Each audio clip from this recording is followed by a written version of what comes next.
Коя има повече дрехи в гардероба си? Ивка. Емилия. Коя е по-висока? Аз. Аз съм по-висока. Коя е по-вероятно да завърти повече от една връзка? Ивка. Тя.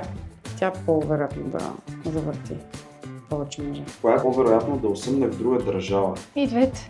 Аз. Коя излиза повече по партията? Аз. Смятам, че Еми излиза повече по партията. Тя е повече. Коя е по-вероятно да прави секс на първа среща? Ивка. Смятам, че аз. Ивка. Аз. Коя е по-вероятно първа да напише съобщение и после да го изтрие? Аз. Аз пращам голи снимки и после ги изтриям, така че аз. Коя е по-вероятно да закъснее за среща? Ивка. Аз закъснявам много. Коя е по-вероятно да провери телефона на половинката си? Нито една от двете. Аз не проверявам, така че Еми. Коя е по-вероятно да стане милионерка? Ивка. Аз смятам, че и двете ще станем скоро. Коя лъже повече? Ивка. Аз лъжа много. Ивка.